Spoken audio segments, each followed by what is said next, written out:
Alright, well, you may be wondering why this is titled the finale of this series, even though we're in the middle of a season here. And the main reason is because I really don't have a ton of fun playing Madden 24. I think I have a lot more fun doing stuff like my Oklahoma City Bisons franchise, where I just build the team and then I let the computer control it and see how well they do. But instead of just ending this series right here, I want to give you guys a little bit of closure and at least simulate the next season or two and see if we can't win a Super Bowl. Really, the bottom line is if I'm not having fun playing a game, the commentary is not going to be entertaining, which to me makes the video not very good. So that is why I've ultimately decided to end this series, but let's see if Cole Doss can make anything out of his second year here.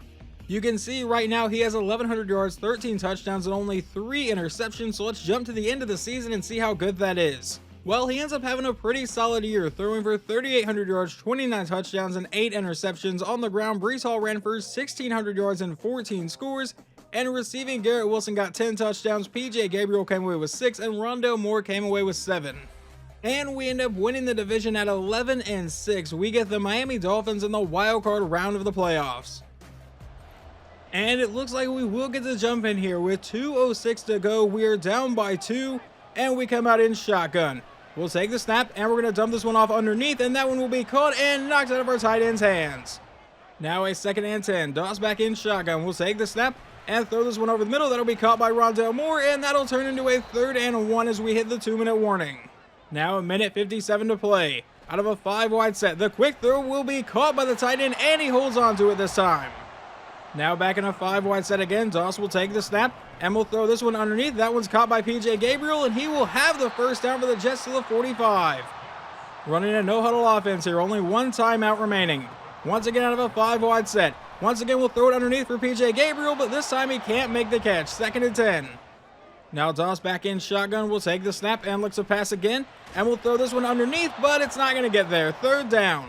We come back in shotgun for the 3rd and 10. Doss will take the snap, and we'll throw this one underneath, but he runs into his own man, and PJ Gabriel sets up a 4th and 7. I wanted to hit Gabriel underneath and have him run for the first down. Did not expect him to run into his own guy, though. But now on 4th and 7, we need to convert this. Another throw underneath. This one caught by Oliver, and he will fight for the first down. We just need field goal range. Doss out of shotgun. A quick throw caught by Garrett Wilson, but he can't hold on to it. 8 seconds remaining. From here would be a 59-yard field goal, but we have 8 seconds and 1 timeout. Doss will take the snap. A quick throw downfield will be incomplete. 5 seconds to go. I think we can try to get just a couple yards here. A quick throw will be caught by Garrett Wilson, who will break the tackle, and Wilson does not go down, and we run out of time. That was a completely dumb decision. I really wanted Garrett Wilson to get tackled, but he broke the tackle in the animation, and we lose in the wildcard round. And this year's Super Bowl goes to the Jacksonville Jaguars, 34-31 over San Francisco. Trevor Lawrence wins Super Bowl MVP. And then the NFL MVP goes to Patrick Mahomes. Coach of the Year is Arthur Smith. Offensive Player of the Year is Lamar Jackson. Defensive Player of the Year is Micah Parsons. And then the Offensive Rookie of the Year goes to a running back in Tampa. And the Defensive Rookie of the Year goes to a defensive tackle in Seattle. The first contract we're going to be offering is the running back Breece Hall. He was really good for us this year. He has a ton of interest in coming back. So we're going to offer him a 4-year contract, and he will be returning. Now, Mekhi Becton, on the other hand, really has no interest in coming back, so how about we offer him a player-friendly 3-year deal, and he is going to be testing free agency. Right guard Elijah Vera Tucker, though, has a ton of interest. We will be offering him a 3-year deal, and he is also returning. We are going to offer this 1-year deal to John Franklin Myers for him to come back, 82 overall star depth trait, and he is also returning. And honestly, at a 77 overall with a normal depth trait, we're going to decline the 5th-year option on Will McDonald. And I think everyone else is going to go ahead and walk into free agency. We only have $25 million, so it'll be interesting to see how much help we can actually get. And once again, it's doing the thing that it did in the last offseason where I can only offer 2 contracts. So these are the 2 that I've offered. I still have no idea why it does that to me, but we have managed to land TJ Edwards and Kendrick Green. And honestly, with a little bit of cap space we have, those are going to be the only 2 guys I sign in for agency. Everyone else we're going to try to rebuild through the draft here. And if you remember, we have 2 first-round picks. We own the Giants' first-round pick, and that landed us the number 8 pick in the draft.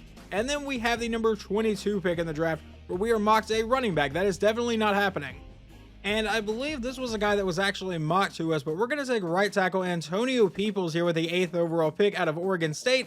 And he is going to come in with a hidden depth trait. He will probably play left tackle, though.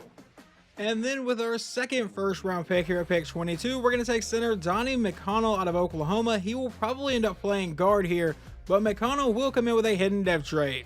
Now in the second round with pick 22, we're going to take defensive tackle DeMar Ogletree out of Mississippi State. Skills wise, he has B awareness, A play rec, C block shedding, and C finesse, which isn't great, but does have A tackle. But he also did not compete in the Combine or the Pro Day, which means he's a story player.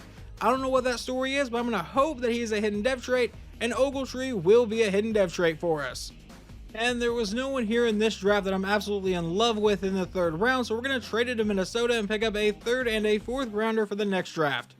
Looking over our entire draft class, I feel like we did pretty solid. I've already moved the positions that I'm going to move. Antonio Peoples, a 77 overall left tackle, and then Donnie McConnell is a 76 overall left guard, a 70 overall defensive tackle.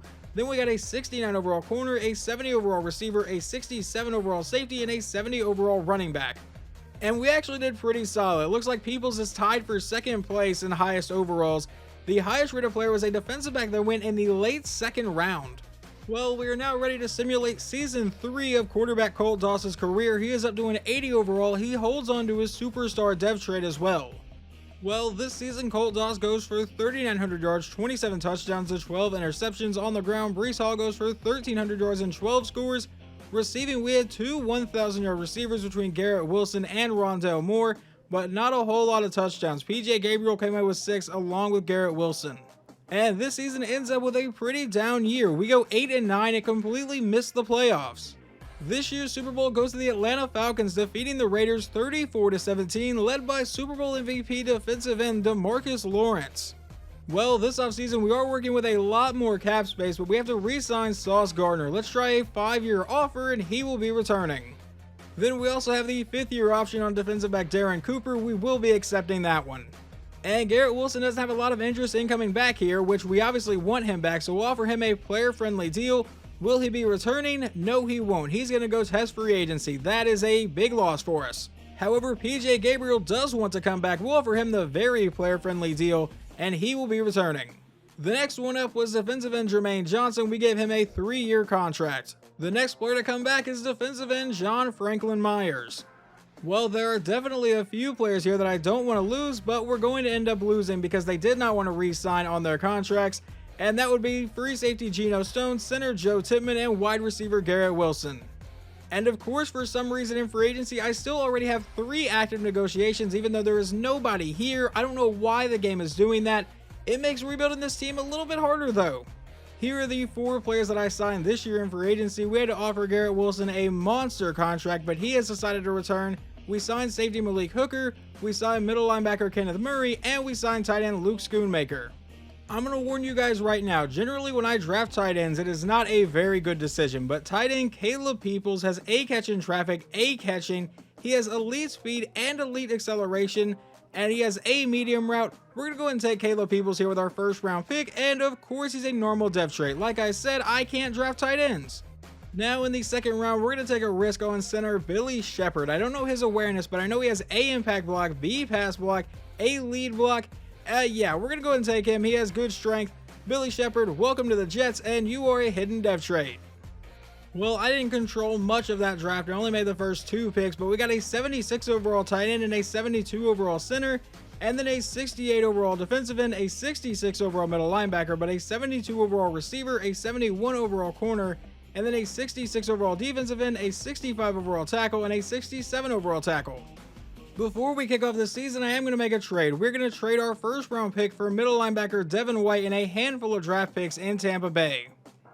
Quarterback Colt Doss is now up to an 83 overall, still holding on to that superstar dev trait. Hopefully this season we can get back into the playoffs. And quarterback Colt Doss has his first 4,000-yard season along with 26 touchdowns and 6 interceptions. Breece Hall ran for 22 touchdowns this year. Receiving, Garrett Wilson 1,200 yards and 10 touchdowns. PJ Gabriel got 7.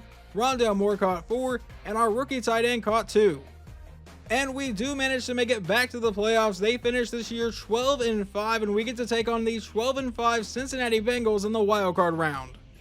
But sadly, this one was not a one-possession game really until the final 10 seconds when the Jets got a garbage time touchdown, so we once again fall in the wildcard round 28-21. However, I think that's going to wrap up this series. Cole Dawes finishes as an 85 overall with a superstar depth trait. Unfortunately, we never won a single playoff game, but I still feel like we turned an undrafted quarterback into a pretty solid quarterback for the New York Jets.